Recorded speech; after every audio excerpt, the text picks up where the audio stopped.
Praise the Lord. സ്തോത്രം സ്തോത്രം.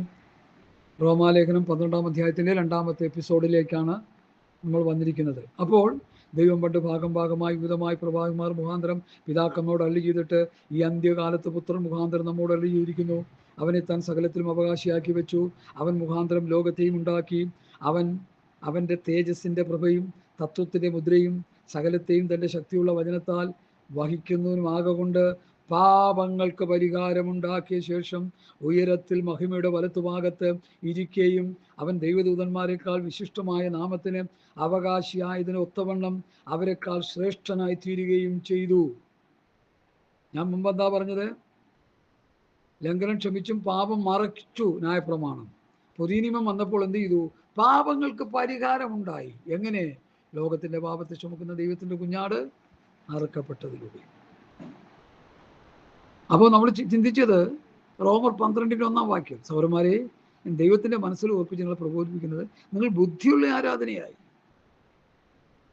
നിങ്ങളുടെ ശരീരങ്ങളെ ജീവനും വിശുദ്ധിയും ദൈവത്തിന് പ്രസാദമുള്ള യാഗമായി സമർപ്പിപ്പിൻ. യേശുക്രിസ്തുവിൻ്റെ യാഗപീഠത്തിൽ ഒരു പുതിയ നിയമ വിശ്വാസിയെ എപ്പോഴും യാഗമായി അർപ്പിച്ചുകൊണ്ടിരിക്കണം. കാരണം മനസ്സാ വാചാ കർമ്മണ നമ്മൾ പാപം ചെയ്തുകൊണ്ടിരിക്കുകയല്ലേ. അവിടെ ആക്ഷരികമായി വ്യഭിചാരം ചെയ്താലേ വ്യഭിചാരമാകുന്നുള്ളൂ. ഇവിടെ മോഹത്തോടു കൂടി സ്ത്രീയെ നോക്കിയ വ്യഭിചാരം ചെയ്തു പോയെന്ന് കർത്താവ് പഠിപ്പിച്ചു. കണ്ടോ? മത്തായി 5 വിഷയം എടുത്ത് പറയുമ്പോൾ നിങ്ങൾക്ക് അത് കുറച്ചുകൂടി അത് മനസ്സിലാകും. ഞാനിത് കാര്യകാരണ സഹിതം വിശദീകരിച്ച് വ്യക്തവും കൃത്യമായിട്ടാണ് പറയുന്നത്. ചുമ്മാ ഊഹാഭോഗം പറയുകയില്ല, പൊട്ടത്തരം വിളിച്ച് പറയുകയില്ല. കുല ചെയ്യരുതെന്ന് മത്തായി 5:21 കുല ചെയ്യരുതെന്ന് ആരെങ്കിലും കുല ചെയ്താൽ ന്യായവിധിക്ക് യോഗ്യനാകുമെന്നും പൂർവന്മാരോട് അരുളി ചെയ്ത് നിങ്ങൾ കേട്ടിട്ടുണ്ടല്ലോ. ഞാനോ നിങ്ങളോട് പറയുന്നു, സഹോദരനോട് കോപിക്കുന്നവൻ ന്യായവിധിക്ക് യോഗ്യനാകും. സഹോദരന് നിസ്സാര എന്ന് പറഞ്ഞാലോ ന്യായസഭയുടെ മുമ്പാകെ നിൽക്കേണ്ടി വരും. മൂടാന്ന് പറഞ്ഞാലോ അഗ്നി നരകത്തിന് യോഗ്യനാവും. എന്ത് മനസ്സിലായി? പുതിയ നിയമം പഴയ നിയമം തമ്മിലുള്ള ഡിഫറൻറ്റ് മനസ്സിലായോ? എന്തുകൊണ്ടാണ് മാഷന്മാർ പുതിയ നിയമം ശക്തിയോടെ പ്രസംഗിക്കാത്തതെന്ന് മനസ്സിലായോ? ഇതൊന്നും അനുസരിക്കാൻ അവർക്ക് പറ്റത്തില്ല. നമ്മളിൽ വരുന്ന തെറ്റുകുറ്റങ്ങളെ നമ്മൾ ഏറ്റുപറഞ്ഞ് ശുദ്ധീകരണം പ്രാപിച്ചുകൊണ്ടിരിക്കണം. ഓരോ ദിവസവും തെറ്റുവരും, കുറ്റം വരും, പാപം വരും. നാം നമ്മിൽ പാപമില്ലെന്ന് പറഞ്ഞാൽ നാം നമ്മെ തന്നെ വഞ്ചിക്കുന്നു. നാം നമ്മുടെ പാപങ്ങളെ ഏറ്റുപറയുന്നെങ്കിൽ അവൻ നമ്മളുടെ പാപങ്ങളെ ക്ഷമിച്ച് നമ്മെ ശുദ്ധീകരിപ്പാൻ തക്കോണം വിശ്വസ്തനും നീതിമാനുമാകുന്നു. അതാ അതിൻ്റെ കാര്യം. ഈ വസ്തുനിഷ്ഠമായ കാര്യങ്ങൾ മനസ്സിലാക്കാതെ ചക്കും ചക്കാലയും കൂടി കിടന്ന് കറങ്ങുന്നെന്ന് പറഞ്ഞ പോലെ ഇന്നത്തെ പെന്തക്കോസ്തുകാർ പോയിക്കൊണ്ടിരിക്കുന്നത്. ചക്കും ചക്കാലയും കറങ്ങിയാൽ എന്താ കുഴപ്പം? എണ്ണ കിട്ടത്തില്ല. ഹല്ലേലൂയ. അതുകൊണ്ട് എന്നെ കേൾക്കുന്ന പ്രിയപ്പെട്ടവരെ, യേശുക്രിസ്തുവാകുന്ന യാഗപീഠത്തിൽ യാഗവസ്തുവായിട്ട് നിന്നെ സമർപ്പിക്കുക. പുതിയ നിയമത്തിൽ ക്രിസ്തുവാണ് യാഗപീഠം. പഴയ നിയമത്തിൽ ന്യായപ്രമാണത്തിന്റെ വ്യവസ്ഥപ്രകാരം യാഗപീഠം ഉണ്ടായിരുന്നു. അതൊക്കെ മനോഹരമായ നിലയിൽ വിവരിച്ച് പ്രസംഗിക്കുന്നവരുണ്ട്. എനിക്ക് അത്ര കണ്ട് അങ്ങോട്ട് പ്രസംഗിക്കാൻ എനിക്കറിയത്തില്ല അതിനെക്കുറിച്ച്. കാരണം ഞാൻ ഫോക്കസ് ചെയ്യുന്നത് ന്യൂ ടെസ്റ്റ്മെന്റിലാണ്. അപ്പോൾ തന്നെ അതിൻ്റെ കാര്യങ്ങളുടെ ഏകദേശ രൂപം പറയാനായിട്ട് ഞാൻ ശ്രമിക്കുന്നു എന്ന് മാത്രമേ ഉള്ളൂ. ഇവിടെ യേശുക്രിസ്തുവിൻ്റെ യാഗപീഠത്തിൽ രക്ഷിക്കപ്പെട്ട് സ്നാനപ്പെട്ട് പരിശുദ്ധാംശം പ്രാപിച്ച് വിശുദ്ധിയിലും വേർപാടിലും ജീവിക്കുവാൻ കർത്താവിൻ്റെ വരവിന് വേണ്ടി ഒരുങ്ങി ദൈവരാജ്യം പ്രാപിക്കാൻ ഒരുങ്ങുന്ന ഒരു ഭക്തൻ തന്നെ തന്നെ യാഗവസ്തുവായിട്ട് സമർപ്പിക്കണം. പാസ്റ്ററെ, ഒരു വിശദീകരണം വേണമല്ലോ. തരാമല്ലോ. നിങ്ങളുടെ ശരീരങ്ങളെ എന്ന് പറയുമ്പോൾ ശരീരത്തെ കുറിച്ച് ഇവിടെ ഉദ്ദേശിക്കുന്നത് പഞ്ചേന്ദ്രിയങ്ങളെയാണ്. കണ്ണ്, മൂക്ക്, നാക്ക്, ത്വക്ക്, ചെവി ആദിയായ 5 ഇന്ദ്രിയങ്ങൾ. പഞ്ചേന്ദ്രിയങ്ങൾ. കണ്ണ്, മൂക്ക്, നാക്ക്, ത്വക്ക്, ചെവി, 5 ഇന്ദ്രിയങ്ങളെ യാഗവസ്തുവായിട്ട് സമർപ്പിക്കുക. അത് റോമർ 6 വരുമ്പോൾ അതിൻ്റെ വിശദീകരണം കുറച്ചുകൂടി കിട്ടും. ഞാൻ ആ വാക്യം ഒന്ന് വായിക്കാം. 6:12-13 ആകയാൽ പാപം നിങ്ങളുടെ ഭർത്തി ശരീരങ്ങളിൽ അതിൻ്റെ മോഹങ്ങളെ അനുസരിക്കുമാറ് ഇനി വാടരുത്. നിങ്ങളുടെ അവയവങ്ങൾ അനീതിയുടെ ആയുധങ്ങളായി പാപത്തിന് സമർപ്പിക്കുകയും വരുത്. നിങ്ങളെ തന്നെ മരിച്ചിട്ട് ജീവിക്കുന്നവരായി നിങ്ങളുടെ അവയവങ്ങളെ നീതിയുടെ ആയുധങ്ങളായി ദൈവത്തിന് സമർപ്പിച്ചു കൊള്ളുകയും ക്രിസ്തുവിൻ്റെ യാഗപീഠത്തിൽ നമ്മുടെ പഞ്ചേന്ദ്രിയങ്ങളെ സമർപ്പിക്കണം. മുമ്പ് പാപം ചെയ്തുകൊണ്ടിരുന്ന പഞ്ചേന്ദ്രിയം പാപം ചെയ്യാതെ നീതി ചെയ്യാനായിട്ട് ദൈവത്തിന് സമർപ്പിക്കണമെന്ന് റോമാലേഖനം 6-ാം അധ്യായം ഇവിടെയും അത് തന്നെ പറയുന്നു. ഇവിടെയുള്ള ഭാഷാന്തരം വേറെ, അവിടുത്തെ ഭാഷാപ്രയോഗം വേറെ. ഇത് രണ്ടും കൂടി മനസ്സിലാക്കുക. പിന്നെ ഒത്തിരി പ്രയോഗങ്ങളുണ്ട് ദിവസത്തിൽ കിടക്കുന്ന കാര്യങ്ങളൊക്കെ. കുറഞ്ഞ പക്ഷം നമ്മളിത് മനസ്സിലാക്കുക. ഓരോ ദിവസവും നമ്മെ ദൈവസന്നിധിയിൽ ഒരു യാഗവസ്തുക്കളുടെ സമർപ്പിക്കുക. എന്ത് സമർപ്പിക്കുക? പഞ്ചേന്ദ്രിയങ്ങളെ സമർപ്പിക്കുക. പഞ്ചേന്ദ്രിയങ്ങൾ, പാപം ചെയ്തുകൊണ്ടിരുന്ന പഞ്ചേന്ദ്രിയങ്ങൾ ക്രിസ്തുവിനോടുകൂടി അടക്കപ്പെടുന്ന, കുടിച്ചിടപ്പെടുന്ന, മരിച്ചടക്കപ്പെടുന്ന പിതുപുത്ര പരിശുദ്ധാത്മാവിൻ്റെ സ്നാനം ഏറ്റുകഴിയുമ്പോൾ നീ പുതിയ സൃഷ്ടിയായി. വെള്ളത്തിൽ നിന്ന് പൊങ്ങി വരുമ്പോൾ പുതിയ സൃഷ്ടിയായി. ആ പുതിയ സൃഷ്ടിയായ നിന്നെ എന്ത് ചെയ്യണം? പാപം വർത്തിയ ശരീരങ്ങളിൽ അതിൻ്റെ മോഹങ്ങളെ അനുസരിക്കുമാർ വാഴാൻ അനുവാദം കൊടുക്കരുത്. പാപം വരും, പാപം വാഴരുത്. ഇത് ഹിമാലയ പർവ്വതം പോലൊരു സബ്ജക്റ്റാണ് ഇപ്പോൾ ഞാൻ പറയുന്നത്. ശ്രദ്ധിച്ച് കേട്ടോണം. പാപം നമ്മിൽ വരും, ആ പാപം നമ്മിൽ വാഴാൻ അനുവാദം കൊടുക്കരുത്. എന്തുകൊണ്ട് പാപം വാഴുന്നു പാസ്റ്റർ? മറുപടി, നമ്മുടെ ആത്മാവിൻ്റെ വീണ്ടെടുപ്പ് മാത്രമേ നടന്നിട്ടുള്ളൂ. ശരീരം ഇപ്പോഴും പാപജടത്തിലിരിക്കുക, പാപലോകത്തിരിക്കുക. അടുത്ത് സർവ്വലോകം ദുഷ്ടന്റെ ആധിപത്യത്തിൽ ഇരിക്കുക. സർവ്വലോകം ദുഷ്ടനാ ഭരിച്ചുകൊണ്ടിരിക്കുന്നത്. അയ്യോ, ഇതെന്തൊരു അറിവാ! അതെ, 1 യോഹന്നാൻ 5:19 സർവ്വലോകം ദുഷ്ടന്റെ അധീനതയിൽ കിടക്കുന്നു. മോദി ഭരിക്കുന്നു, ട്രംപ് ഭരിക്കുന്നു, അവര് ഭരിക്കുന്നു, ഇവര് ഭരിക്കുന്നു. അതൊക്കെ ശരിയാ. ഒരു ഇന്നർ ഭരണം, ഒരു ആത്മീക ഭരണം പിശാചാണ് ഇവിടെ നടത്തിക്കൊണ്ടിരിക്കുന്നത്. അതുകൊണ്ടാണ് ജനാധിപത്യം എന്ന് പറഞ്ഞ് വീമ്പിളക്കിയിട്ട് ന്യൂനപക്ഷത്തെ കൊന്നു കൊലവിളി നടത്തുന്ന. അതുകൊണ്ടാ, ദുഷ്ടന്റെ ഭരണമാ. ഇവരെല്ലാം ദുഷ്ട പിശാചിന്റെ അടിമ നുകത്തിൽ കിടക്കുക. അത് അവരറിയുന്നില്ല. രക്ഷിക്കപ്പെട്ട് സ്നാനപ്പെട്ട് വിശുദ്ധാംശം പ്രാപിച്ച് വിശുദ്ധിയിലും വേർപാടിലും ജീവിക്കുന്ന പെന്തക്കോസുകാർ പോലും അത് അറിയുന്നില്ലെന്ന് ഓർക്കുമ്പോൾ എത്ര ലജ്ജാവഹം. അവർ ഈ ലോകത്ത് കിടന്ന് പരളുകയല്ലേ, ഈ ലോകത്തെ ആസ്വദിക്കുകയല്ലേ. അതുകൊണ്ടാണ് ഞാൻ അങ്ങനെ പറഞ്ഞത്. ലോകത്തിൻ്റെ മോഹം ഒഴിഞ്ഞു പോകും, ദൈവേഷ്ടം ചെയ്തതിൽ എന്നേക്കും ഇരിക്കും. വ്യഭിചാരികളായുള്ളവരെ ലോകസ്നേഹം ദൈവത്തോട് ശത്രുത്വമാകുന്നു. ലോകത്തിൻ്റെ സ്നേഹിതനാകുവാൻ ഇച്ഛിക്കുന്നവരെല്ലാം ദൈവത്തിൻ്റെ ശത്രുവായി മാറുന്നു. ജഡമോഹം, കൺമോഹം, ജീവനത്തിൻ്റെ പ്രതാപം, ഇതെല്ലാം പിതാവിൽ നിന്നല്ല ലോകത്തിൽ നിന്ന് എത്രയാകുന്നു. അതുകൊണ്ട് പത്രോസ് തൻ്റെ 2-ാം ലേഖനത്തിൽ പറഞ്ഞ് ലോകത്താലുള്ള മോഹം വിട്ടൊടിഞ്ഞ് ദിവ്യ സ്വഭാവത്തിന് കൂട്ടാളികളായി തീരുന്നു നമ്മൾ. ക്രിസ്തുവിൻ്റെ സ്വഭാവം, ക്രിസ്തുവിൻ്റെ മനസ്സ്, ക്രിസ്തുവിൻ്റെ ഭാവം, ഇതില്ലാതെ ഒരെണ്ണത്തിന് സ്വർഗരാജ്യത്തേക്ക് പ്രവേശനമില്ല. ഇവിടെ പാട്ടും പാടി പുട്ടുപൊടിച്ചൊക്കെ നടക്കാം. മാസയോഗത്തിന് പോയി മൂക്കുമുട്ട തിന്നുക. ഇടയ്ക്ക് ആരെല്ലാം പറഞ്ഞു കേട്ടു, മാസയോഗത്തിന് പോകുന്നത് തിന്നാൻ പോവുകയാണ്. 100% ശരിയാണ്. അമ്പൻ ചാപ്പാടാണ് അവിടെ. പപ്പടം പഴം പായസം കൂട്ടിയുള്ള തിരുമില്ലെന്നേ ഉള്ളൂ. ഇറച്ചി മീനും കൊണ്ടുള്ള പരിപാടിയാണ്. TPM ചർച്ചിൻ്റെ പേരെടുത്ത് പറയുന്നതിൽ ക്ഷമിക്കുക. അവിടെയാണെങ്കിൽ വമ്പൻ സദ്യയാണ്. ഞാനത് മനസ്സിലാക്കിയതിൽ ഈ TPM കുറേ വിശ്വാസികൾ, ഞാനൊരു സഭയും കുറ്റം പറയുകയല്ല, അവർ അവിടെ ചെന്ന് അവരുടെ ലക്ഷ്യം വചനം കേൾക്കുക എന്നുള്ളതല്ല, ചാപ്പാടിക്കുക എന്നുള്ളതാണ്. ഒരു സഹോദരൻ എന്നെയും കൊണ്ടുപോയി ഒരു ദിവസം അവിടെ ക്ലാസ്, ദാനിയേൽ പ്രവചനം ക്ലാസ് നടക്കുന്നു. ഞാനവിടെ ചെന്നപ്പോൾ ദാനിയേൽ പ്രവചനത്തിൻ്റെ ക്ലാസ് ഒന്നുമല്ല. അവിടെ മൃഗം വരുന്നു, അത് വരുന്നു, ഇത് വരുന്നു, ഭയങ്കര മനുഷ്യരെ പേടിപ്പിക്കുകയായിട്ട്. അടിസ്ഥാനപരമായിട്ടുള്ള പഠനങ്ങളൊന്നും എനിക്ക് അവിടെ കിട്ടിയില്ല. പഠിപ്പിക്കുന്നവരുണ്ടായിരിക്കാം, ഞാൻ അതിനെക്കുറിച്ച് വിധിക്കാനൊന്നും ആളല്ല. പക്ഷേ എനിക്ക് നല്ല ചാപ്പാട് കിട്ടി. ഇറച്ചിയും മീനും വെച്ച് മൂക്കുമുട്ട തിന്നിട്ട് ഞാനും പോകുന്നു. 3 ദിവസം ക്ലാസ്സിന് പോയി സ്നേക്സും ചായയും മീനും ഇറച്ചിയും ആവിയലും ദിവിയലും വെച്ച് ചേതിക്ക് അടിച്ചു 3 ദിവസം. 3 ദിവസം കൊണ്ട് ഞാനങ്ങ് നന്നായി. അത് തന്നെ കിട്ടിയും വെച്ചു. വചനത്തിൻ്റെ ചാപ്പാടൊന്നും കിട്ടിയില്ല. ഞാൻ കുറ്റം പറയുകയല്ല. അടിസ്ഥാനപരമായിട്ട് ദൈവവചനം ആരെയും പഠിപ്പിക്കുന്നില്ല ഇപ്പോൾ. ചുമ്മാ പ്രസംഗിച്ചു പോവുക ഷോയ്ക്ക് വേണ്ടി. എന്നാൽ അവരിലും പഠിപ്പിക്കുന്നവരുണ്ട് എന്നുള്ളതും സന്തോഷത്തോടെ ഓർക്കട്ടെ. ഒരു ചെറിയ ന്യൂനപക്ഷമേ ഉള്ളൂ. അവരെയൊക്കെ മഷിയിട്ട് നോക്കിയാൽ കാണാനില്ല. ചുമ്മാ പ്രസംഗിച്ച ആൾക്കാരെ പാര വെച്ച് പൊക്കിക്കൊണ്ടിരിക്കുക, ഇളക്കുക, ഇമോഷനാക്കുക. പുതിയ നിയമയാഗം എന്താണെന്നൊന്ന് പഠിക്കുക സഹോദരങ്ങളെ. സഹോദരന്മാരെ, ഞാൻ ദൈവത്തിന് മനസ്സിൽ ഓർപ്പിച്ച് നിങ്ങളെ പ്രബോധിപ്പിക്കുന്നത്, നിങ്ങൾ ബുദ്ധിയുള്ള ആരാധനയായി നിങ്ങളുടെ ശരീരങ്ങളെ, പഞ്ചേന്ദ്രിയങ്ങളെ ജീവനും വിശുദ്ധിയും ദൈവത്തിന് പ്രസാദമുള്ള ഒരു യാഗമായി സമർപ്പിക്കുക. നീ നിന്റെ ഇഷ്ടങ്ങളൊക്കെ മാറ്റിവെച്ച് ദൈവ ഇഷ്ടത്തിന് ഒത്തവണ്ണം നിന്റെ പഞ്ചേന്ദ്രിയങ്ങൾ പ്രവർത്തിക്കാനായിട്ട് ഒരു മൃഗത്തെ പോലെ ഏൽപ്പിച്ചു കൊടുക്കുക. പഴയ നിയമത്തിലെ യഹൂദൻ പാപം ചെയ്തിട്ട് യാഗമൃഗത്തെ കൊണ്ടുവന്ന് അവൻ ചെയ്ത പാപത്തെ യാഗമൃഗത്തിലേക്ക് ആവാഹിച്ച് ആ മൃഗത്തെ അറുത്തു കഴിയുമ്പോൾ അവന് പാപത്തിന് താൽക്കാലിക മോചനം കിട്ടുകയാണ്. താൽക്കാലികം, ടെമ്പററി, താൽക്കാലികം. അത് കഴിയുമ്പോൾ പിന്നെയും വലിയ പാപം ചെയ്യും, പിന്നെയും കൊണ്ടുവരും ഒരെണ്ണത്തിന്, പിന്നെയും പാപം ചെയ്യും, പിന്നെയും കൊണ്ടുവരും ഒരെണ്ണത്തിന്. ഇങ്ങനെ യാഗം ഇങ്ങനെ തുരുതുരാ നടന്നുകൊണ്ടിരിക്കുക.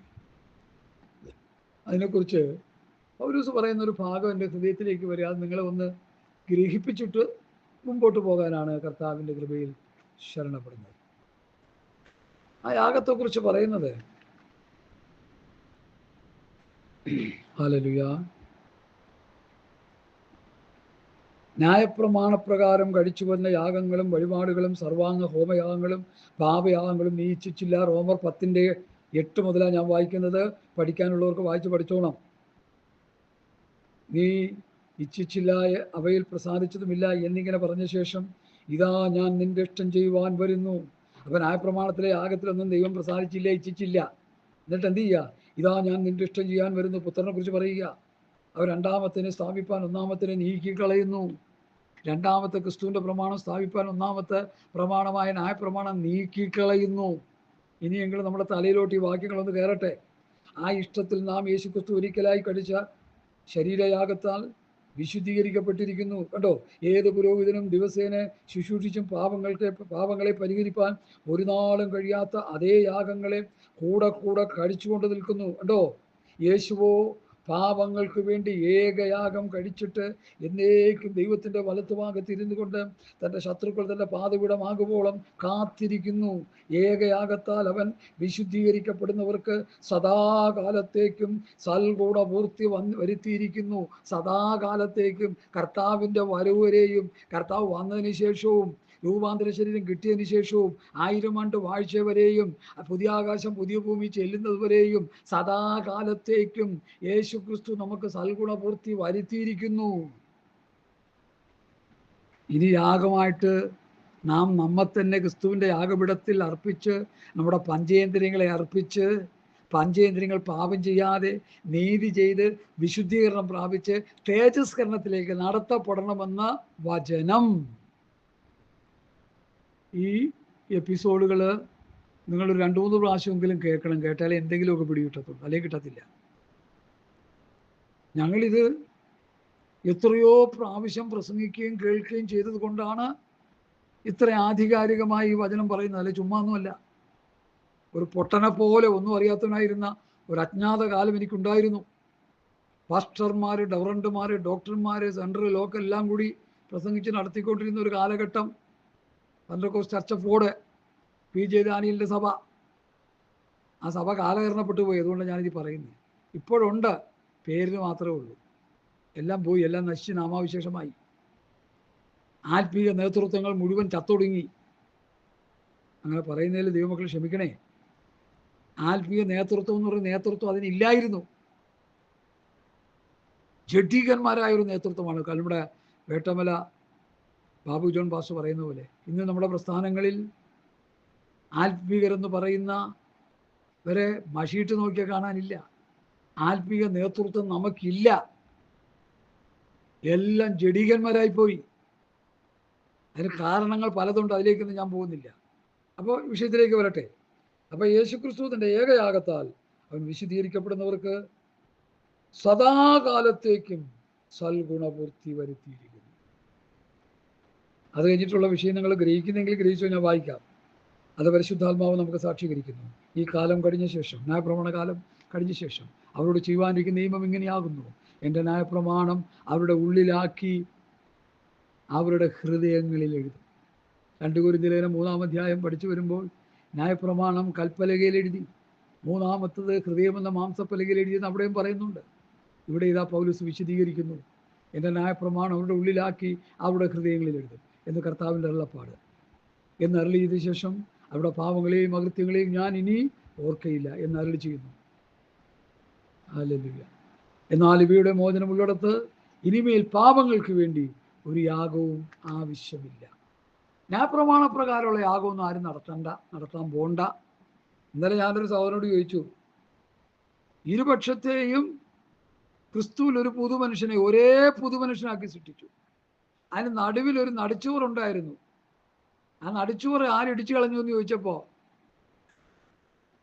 ആ നടിച്ചുവർ എന്താണെന്ന് ചോദിച്ചപ്പോൾ ആ സഹോദരൻ കൃത്യമായിട്ട് മറുപടി പറഞ്ഞു, ന്യായപ്രമാണം എന്ന നടിച്ചുവർ. ഇപ്പൊ നമ്മുടെ പാർഷന്മാർ അത് ഫിൽബ്രിക്സും സിമെന്റ് കട്ടയും എല്ലാം വെച്ച് ഇപ്പോൾ കെട്ടിപ്പൊക്കിക്കൊണ്ടിരിക്കുക. തമ്പുരാൻ ഇടിച്ചു കളഞ്ഞത് അവർ പണിതുകൊണ്ടിരിക്കുക. അർത്ഥം, ന്യായപ്രമാണത്തിലെ കെട്ടുകഥ, കഴിവിക്കഥ, സങ്കല്പകഥ, വീരസാഹസ കാര്യങ്ങൾ പറഞ്ഞ് സഭയെ ആ അനുഭവത്തിലേക്ക് വലിച്ചടിച്ചുകൊണ്ട് പോവുക എന്ന്. അതാണ് ആ പണിയുക എന്ന് പറഞ്ഞ അതിൻ്റെ അർത്ഥം. പണ്ട് ആരാണ്ടും പറഞ്ഞ പോലെ ഒരു പാസ്റ്റർ പറഞ്ഞതാണെന്ന് പറഞ്ഞു. എനിക്ക് വളരെ സന്തോഷം അത് കേട്ടപ്പോൾ. യേശു ക്രിസ്തുവിൻ്റെ മരണത്തോടെ പുരോഹിതൻ തൻ്റെ വസ്ത്രം വലിച്ചു കീറി ക്രിസ്തു തൻ്റെ ദേഹമെന്ന തിരശ്ശീല വലിച്ചു ചീന്തി, മന്ദിരത്തിൻ്റെ തിരശ്ശീല താനേ ചീന്തി. 3 ചീന്തൽ. ന്യായപ്രമാണം അതോടെ തീർന്നു. ഇപ്പോ കത്തോലിക്കരും മർത്തോമക്കാരും യാക്കോബക്കാരും തിയതേക്കാരും എല്ലാം കൂടി ചേർന്ന് എന്ത് ചെയ്യുക? തമ്പുരാൻ കീറിക്കളഞ്ഞതിനെ തുന്നിക്കെട്ടിക്കൊണ്ടിരിക്കുക. അംശവടിയും തൊപ്പിയും വിശേഷ വസ്ത്രവും നടുക്കെട്ടും എന്നു വേണ്ട ന്യായപ്രമാണത്തിലെ ചില ചപ്പും ചവറും ഒക്കെ ഇവരിപ്പോൾ ചെയ്തുകൊണ്ടിരിക്കുക, ഇട്ടുകൊണ്ടിരിക്കുക. പുകയടിയും മണിയടിയും വരെ നടക്കുന്നുണ്ട് ചില സ്ഥലങ്ങളിൽ. ഞങ്ങളുടെ വീട്ടിനടുക്കെ യാക്കോബക്കാരൻ സഹോദരൻ മരിച്ചു. നല്ല സുന്ദരനായൊരു പയ്യനാണ്. ക്യാൻസർ വന്നും കണ്ടോ മരിച്ചത്. 40 വയസ്സും കണ്ടേ ഉള്ളൂ. മരിച്ചു കഴിഞ്ഞാൽ ഞാൻ ആ ശവം എടുക്കുന്ന കാണാൻ പോയി. എടുക്കുന്ന സമയത്ത് അച്ഛൻ്റെ കയറി കൊടുത്തത്. ആദ്യം ഒന്ന് പോയി കണ്ടു വന്നു. രണ്ടാമതൊന്ന് പോയപ്പോൾ എടുക്കുന്ന സമയം, എൻ്റെ ദൈവമേ, അവിടുത്തെ പുകയടിയും മണിയടിയും ഈ അച്ഛന്മാരുടെ ചൊൽത്തുമൊക്കെ കേട്ടപ്പോൾ ഞാൻ വിചാരിച്ചു ഇവൻ അങ്ങ് ഉയർത്തെഴുന്നേറ്റ് പോകുന്നു. അതുപോലെയുള്ളൊരു അന്തരീക്ഷം നമുക്ക് തോന്നിപ്പോകും. പുകയടിയും മണിയടിയും ചൊൽത്തും 3-4 അച്ഛന്മാരുടെ കയ്യിൽ ഈ ഉദ്രിക്കം വെച്ചോണ്ട് അങ്ങ് വീശുക. എല്ലാവരും തച്ചിലിരുന്ന് അങ്ങ് ചൊല്ലുക. ആ ചൊൽത്തെന്താണെന്ന് ഞാൻ നോക്കിയില്ല, ഞാൻ ശ്രദ്ധിച്ചില്ല. ഞാൻ വിചാരിച്ചു ഈ മനുഷ്യൻ അങ്ങ് ഉയർത്തെഴുന്നേറ്റ് വരുമോ. അതുപോലെ അങ്ങ് ചെയ്തുകൊണ്ടിരിക്കുക. എന്നെ കേൾക്കുന്ന പ്രിയപ്പെട്ടവരെ, ഇതിലൊന്നും അർത്ഥമില്ല. തിരുവെഴുത്തുകളെയും ദൈവശക്തിയെയും തിരിച്ചറിയില്ലെങ്കിൽ നമ്മൾ തെറ്റിപ്പോകും. പഴയ തിരുവെഴുത്തെന്ത്, പുതിയ നിയമ തിരുവെഴുത്തെന്തെന്ന് നന്നായിട്ട് മനസ്സിലാക്കണം. പാപമോചനം ഏത് തിരുവെഴുത്തിലാണ് ഉള്ളടക്കം ചെയ്തിരിക്കുന്നതെന്ന് മനസ്സിലാക്കണം. ന്യായപ്രമാണത്തിൻ്റെ തിരുവെഴുത്തുകളിൽ ഉള്ളടക്കം ചെയ്ത യാഥാർത്ഥ്യങ്ങൾ എന്താണെന്ന് നമ്മൾ മനസ്സിലാക്കണം. ഇത് വായിച്ചു പഠിക്കണം. ആത്മാവിലെ വചനങ്ങളെ ഗ്രഹിക്കണം. നിരന്തരമായ ദൈവവചന പഠനവും പ്രാർത്ഥനയും നമുക്കുണ്ടെങ്കിലേ ഇതിനെയൊക്കെ നന്നായി ഈ കാര്യങ്ങളെ മനസ്സിലാക്കാൻ പറ്റത്തുള്ളൂ. വാവിനും ചങ്കരാന്തിക്കും വേദോത്വം വായിക്കുകയും പ്രാർത്ഥിക്കുകയും ചെയ്യുന്ന പെന്തക്കോസ്തുകാർക്ക് എന്ത് മനസ്സിലാകാനാ? ഇനി പോട്ടെ, അവർ ഞായറാഴ്ച 3 മണിക്കൂർ പാസ്റ്ററുടെ മുമ്പിൽ ചെന്ന് നിന്ന പാസ്റ്റർ എന്താ പ്രസംഗിച്ചു കൂട്ടുന്നത്? എല്ലാവരെയും കുറിച്ചല്ല. നന്നായി വചനം പ്രസംഗിച്ച് നടത്തുന്ന അനേക ദൈവദാസന്മാരുണ്ട്, അനേക കൂട്ടായ്മകളുണ്ട്. അവർക്കായി ദൈവത്തിന് സ്തോത്രം. അവർ ന്യൂനപക്ഷമേ ഉള്ളൂ. ബഹുഭൂരിപക്ഷം വ്യവസ്ഥ വിട്ടുള്ള പോക്കാം. അതുകൊണ്ടാണ് ഞാൻ ഇത്ര വയലൻ്റ് ആകുന്നത്. സൗരന്മാരെ ഞാൻ ദൈവത്തിൻ്റെ മനസ്സിൽ ഓർപ്പിച്ച് നിങ്ങളെ പ്രബോധിപ്പിക്കുന്നത്, നിങ്ങൾ ബുദ്ധിയുള്ള ആരാധനയായ നിങ്ങളുടെ ശരീരങ്ങളെ ജീവനും വിശുദ്ധിയും ദൈവത്തിന് പ്രസാദമുള്ള യാഗമായി സമർപ്പിപ്പീൻ. അപ്പോൾ എന്ത് ചെയ്യണം? നമ്മുടെ ശരീരത്തെ, നമ്മുടെ പഞ്ചേന്ദ്രിയങ്ങളെ ക്രിസ്തുവിൻ്റെ യാഗപീഠത്തിൽ ഒരു യാഗവസ്തുവായിട്ട് സമർപ്പിച്ച് ദൈവേഷ്ടം ചെയ്യുവാൻ, ദൈവത്തെ പ്രസാദിപ്പിക്കുവാൻ നമുക്ക് കഴിയണം. ഇവിടെ നിന്ന് ഞാൻ അങ്ങോട്ട് മുമ്പോട്ട് പോവാൻ 1.5 ക്ലിപ്പോളമായി ഈ ഒരൊറ്റ വാക്യം.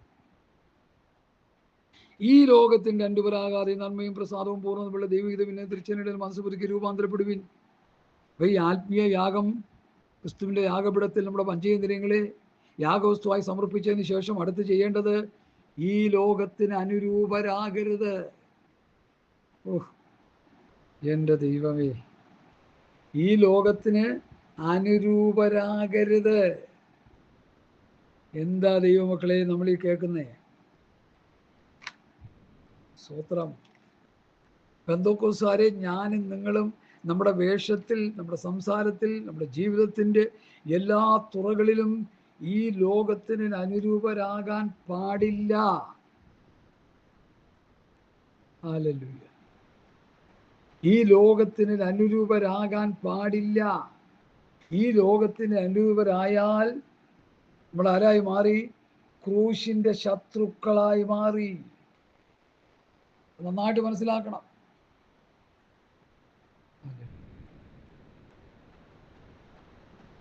ഈ ലോകത്തിന് അനുരൂപരായാൽ നമ്മൾ ആരായി മാറി? ക്രൂശിന്റെ ശത്രുക്കളായി മാറി. ജഡമോഹം, കൺമോഹം, ജീവിതത്തിന്റെ പ്രതാപം, ഇത് നമ്മളിൽ ഉണ്ടാകാൻ പാടില്ല.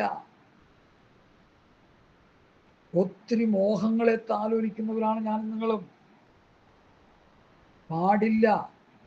അന്യായമായ മോഹങ്ങൾ ഹൃദയത്തിൽ വരുമ്പോൾ, മോഹം ഗർഭം ധരിച്ച് പാപത്തെ പ്രസവിക്കുന്നു, പാപം മുടുത്തിട്ട് മരണത്തെ പുറകുന്നുള്ള വചനത്തിന്റെ വാളെടുത്ത് ആ മോഹത്തെ മുറിച്ചു കളയണം, വെട്ടിമുറിക്കണം. വേട്ടമല ബാബുജോൺ പാസ്റ്റർ ഇങ്ങനെ ഒരു വെല്ലുവിളി നടത്തി. ഇന്ന് കേരളക്കരയിൽ വിതച്ചുകൊണ്ടിരിക്കുന്ന ദുരുപദേശത്തിനെതിരെ ദൈവവചനമെന്ന ആത്മാവിന്റെ വാളെടുത്ത് തലങ്ങും വിലങ്ങും വെട്ടുവാൻ ആളില്ലെവിടെ. അങ്ങനെ ദൈവവചനമെന്ന വാളെടുത്ത് തലങ്ങും വിലങ്ങും വെട്ടിയാൽ മാത്രമേ ഈ ദുരുപദേശ സംഘങ്ങൾ അമർച്ച ചെയ്യപ്പെടുകയുള്ളൂ. ഈ കൽട്ടുപദേശങ്ങൾ ആത്മീയ ഗോളത്തിൽ അമർച്ച ചെയ്യപ്പെടത്തുള്ളൂ. എന്നാലേ ജനം ആത്മീകരായി തീരത്തുള്ളൂ. ഈ ലോകത്തിന്റെ അനുപരാഗത നമ്മുടെ ഹെയർ സ്റ്റൈല് പോലും ഈ ലോകത്തിന് അനുകൂലമല്ലേ? ഈ കരിവാരി തേക്കുമ്പോൾ ഈ ലോകത്തിന് അനുകൂലമല്ലേ? എനിക്ക് പിന്നെ തെക്കും മുടക്കും നോക്കാനൊന്നുമില്ല, ഉള്ളതങ്ങുള്ളതോ പറയാന്നുള്ളത്. ലോകക്കാർ വേഷവിധാനം ചെയ്യുന്ന പോലെ ചെയ്യുമ്പോൾ അത് ലോകത്തിന് അനുകൂലമല്ലേ?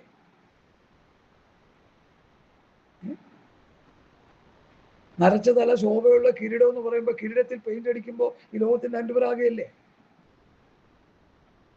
വേഷത്തിൽ നമ്മളെ മറ്റുള്ളവരൊന്ന് കണ്ടോട്ടെ. വൃത്തിയായ വേഷം ധരിക്കണം, ഞാനതിനെതിരില്ല.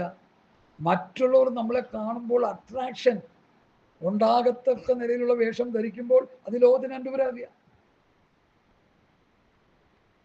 ഈ വെള്ള വസ്ത്രം ധരിക്കുമ്പോൾ വെള്ള കുഴപ്പം എന്താ? അല്ല, ഇതിനും പ്രശ്നം എന്താ? ഒന്നും കാണാനില്ല, വെറും വെള്ള മാത്രമേ ഉള്ളൂ. Light colour, light yellow, light green, light red, അതും ഇത് കണ്ണം ചിപ്പിക്കുന്ന കളറുകൾ.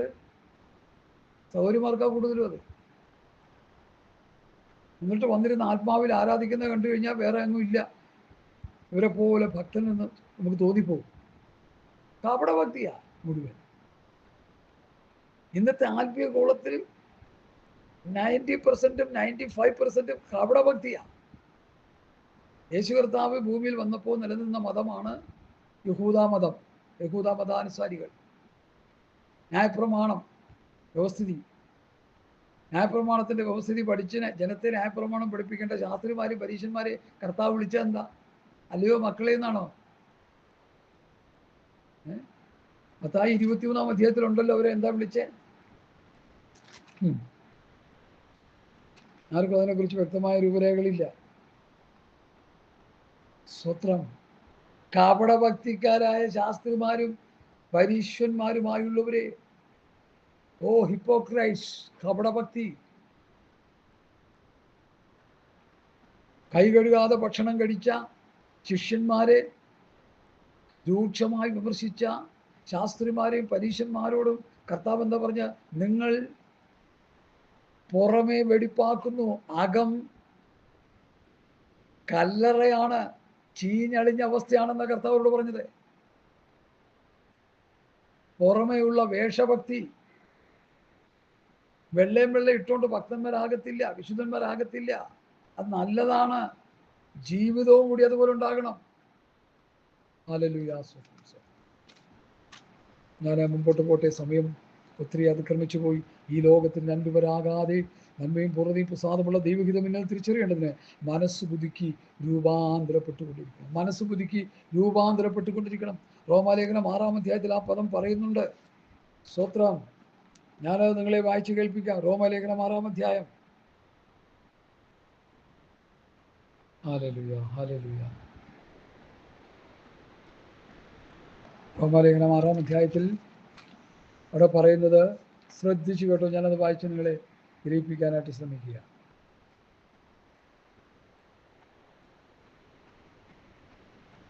അങ്ങനെ നാം അവൻ്റെ മരണത്തിൽ പങ്കാളികളായി തീർന്ന സ്നാനത്താൽ അവനോടുകൂടി കുരിശിലപ്പെട്ടു. ക്രിസ്തു മരിച്ചിട്ട് പിതാവിൻ്റെ മഹിമയാൽ ജീവിച്ചെഴുന്നേറ്റതുപോലെ നാമും ജീവന്റെ പുതുക്കത്തിൽ നടക്കേണ്ടതിന് തന്നെ. ജീവന്റെ പുതുക്കത്തിൽ നടക്കുക, ജീവന്റെ പുതുക്കത്തിൽ നടക്കുക. ഹല്ലേലൂയ. ജീവന്റെ പുതുക്കം. ഇവിടെ എന്താ എഴുതിയിരിക്കുന്നത്? ഈ ലോകത്തിന് അൻപരാകാതെ നന്മയും പ്രസാദവും പൂർണ്ണതയുമുള്ള ദൈവഹിതം എന്നത് തിരിച്ചറിയേണ്ടതിന് മനസ്സ് പുതുക്കി രൂപാന്തരപ്പെടുക, ജീവന്റെ പുതുക്കത്തിൽ നടക്കുക. അത് റോമാലേഖനം, ഇത് റോമാലേഖനം തന്നെ. ആ പ്രയോഗങ്ങൾ ശ്രദ്ധിക്കുക. ജീവന്റെ പുതുക്കത്തിൽ രക്ഷിക്കപ്പെട്ട് സ്നാനപ്പെട്ട് അഭിഷേകം പ്രാപിച്ച വിശുദ്ധിയിലും വേർപാടിലും ജീവിക്കുന്നു എന്ന് അവകാശപ്പെടുന്ന പെന്തക്കോസ്തുകാരനെ കണ്ട ജീവിച്ചിരിക്കയിൽ ചത്തതിനൊക്കുമേ എന്ന നിലയിലായിരിക്കുന്നേ. ജീവനുള്ളവനെന്ന് പേരുണ്ടെങ്കിൽ നീ ചത്തതാകുന്നു എന്ന് വെളിപ്പാട് പുസ്തകത്തിൽ എഴുതിയിരിക്കുന്ന പോലെ. ഹല്ലേലൂയ. എന്താ കാര്യം? ഞാൻ നിങ്ങളോട് സംസാരിച്ച വചനങ്ങൾ ആത്മാവും ജീവനുമാകുന്നു. ഈ ആത്മാവും ജീവനുമാകുന്ന വചനം നമ്മുടെ ഹൃദയത്തിൻ്റെ ഉള്ളിൽ പ്രവേശിക്കുന്നില്ല.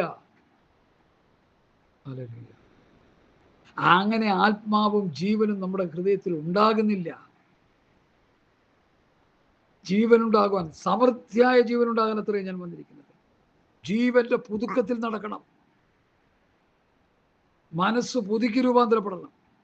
ആധാർ കാർഡ് പുതുക്കും, റേഷൻ കാർഡ് പുതുക്കും, ലൈസൻസ് പുതുക്കും, ഇൻഷുറൻസ് പുതുക്കും, ലോകത്തില്ലാത്ത കാർഡ് മുഴുവൻ പുതുക്കും. നമ്മുടെ ക്രിസ്ത്യ ജീവിതത്തിൽ ഒരു പുതുക്കവുമില്ല. എത്ര ദുഃഖകരം, എത്ര വേദനാജനം, എത്ര വേദനാജനകം, എത്ര അപകടം, എത്ര ലജ്ജാവഹം. ഓരോ ദിവസവും നമ്മെ തന്നെ പുതുക്കിക്കൊണ്ടിരിക്കണം. ഓരോ ദിവസവും ക്രിസ്ത്യ ജീവിതം പുതുക്കി വരണം. വചനം പഠിച്ചും അനുസരിച്ചും ജീവിച്ചും ജീവിച്ചും ജീവിച്ചും ആത്മീകമായി പുതുക്കം പുതുക്കം പുതുക്കം പുതുക്കം. ഈ മാർക്കറ്റിൽ ചെല്ലുമ്പോൾ ഞാനൊരു കാര്യം ശ്രദ്ധിച്ചിട്ടുണ്ട്. ചില ചെറിയ ചെറിയ ചെറിയ കടകളിലൊക്കെ, പലതും ചെറിയ കടകളിലൊക്കെ, ചെറിയ കടകളിലാണ് കൂടുതലും.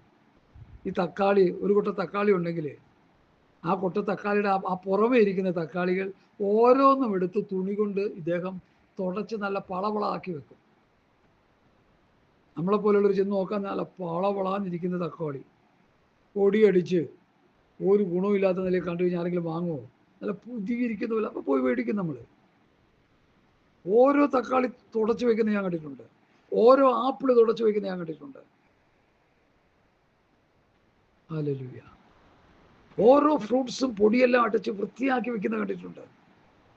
പുതിയതുപോലെ ഇരിക്കത്തക്ക നല്ലതാണ്. ക്രിസ്ത്യ ജീവിതം പുതുക്കമുള്ള ജീവിതമാണ്. എപ്പോഴും പുതുക്കിക്കൊണ്ടിരിക്കണം. ഇന്നലെക്കാൾ ഇന്നു ഞാൻ പ്രിയ നാടിനോട് ഏറ്റവും അടുത്തതാണ്. എത്ര ആനന്ദം! ഓരോ ദിവസം കർത്താവിൻ്റെ വരവിനോട് അടുത്തുകൊണ്ടിരിക്കുക, അല്ലെങ്കിൽ നമ്മുടെ മരണത്തോട് നാം അടുത്തുകൊണ്ടിരിക്കുക. അപ്പോൾ പുതുക്കം വന്നുകൊണ്ടിരിക്കണം. റേഷൻ കാർഡും ഒരു ചെറിയ കാർഡും പുതുക്കാൻ കിടന്ന് വ്യഗ്രത കാണിക്കുന്ന നമ്മൾ ജീവിതം പുതുക്കാനായിട്ട് പെന്തക്കോസ്തുകാരെ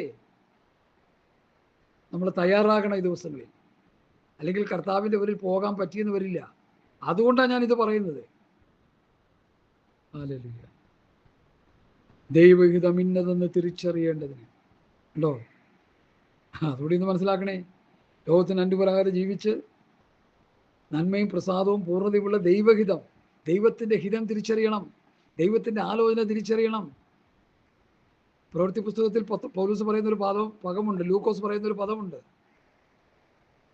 എന്താ പദം? ദൈവത്തിൻ്റെ ആലോചന ഒട്ടും മറച്ചു വയ്ക്കാതെ മുഴുവനും അറിയിച്ചു തന്നിരിക്കുന്നു. ആരാ? പൗലോസ്, പത്രോസ്, യോഹന്നാൻ, യാക്കോബ്, യൂദാ.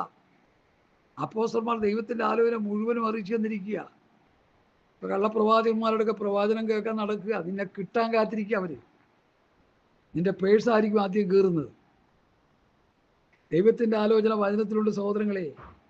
അതാ പൗലോസ് പറയും, ദൈവത്തിൻ്റെ ആലോചന ഒട്ടും മറച്ചു വയ്ക്കാതെ മുഴുവനും അറിയിച്ചിരിക്കുക. അപ്പോൾ വേദോസ്തം വായിച്ച് പഠിച്ച്, പുതിയ നിയമം വായിച്ച് പഠിച്ച്, ഉപദേശം വായിച്ച് പഠിച്ച്, പത്യോപദേശം വായിച്ച് പഠിക്കുമ്പോൾ നമ്മൾ എങ്ങനെ ജീവിക്കണമെന്നുള്ള ദൈവത്തിൻ്റെ ആലോചന ആ വചനത്തിലൂടെ നമുക്ക് കിട്ടും.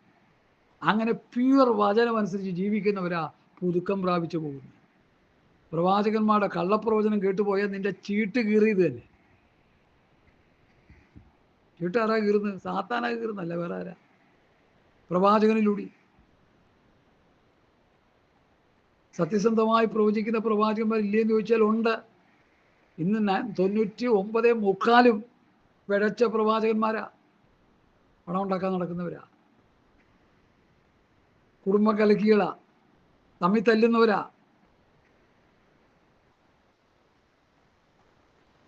കാല് വെച്ചാൽ കുടുംബം കുളം തോണ്ടും. അങ്ങനത്തെ പ്രവാചകന്മാരെ എനിക്കറിയാം കുറേ പേരെ. കാരണം അവർ നാശത്തിൻ്റെ വക്താക്കളാണ്, ദുരാത്മാവിന് അടിമകളാണ്. അവരെ ഒരിക്കലും നമ്മൾ കണി കാണാൻ പോലും അവസരം കൊടുക്കരുത്.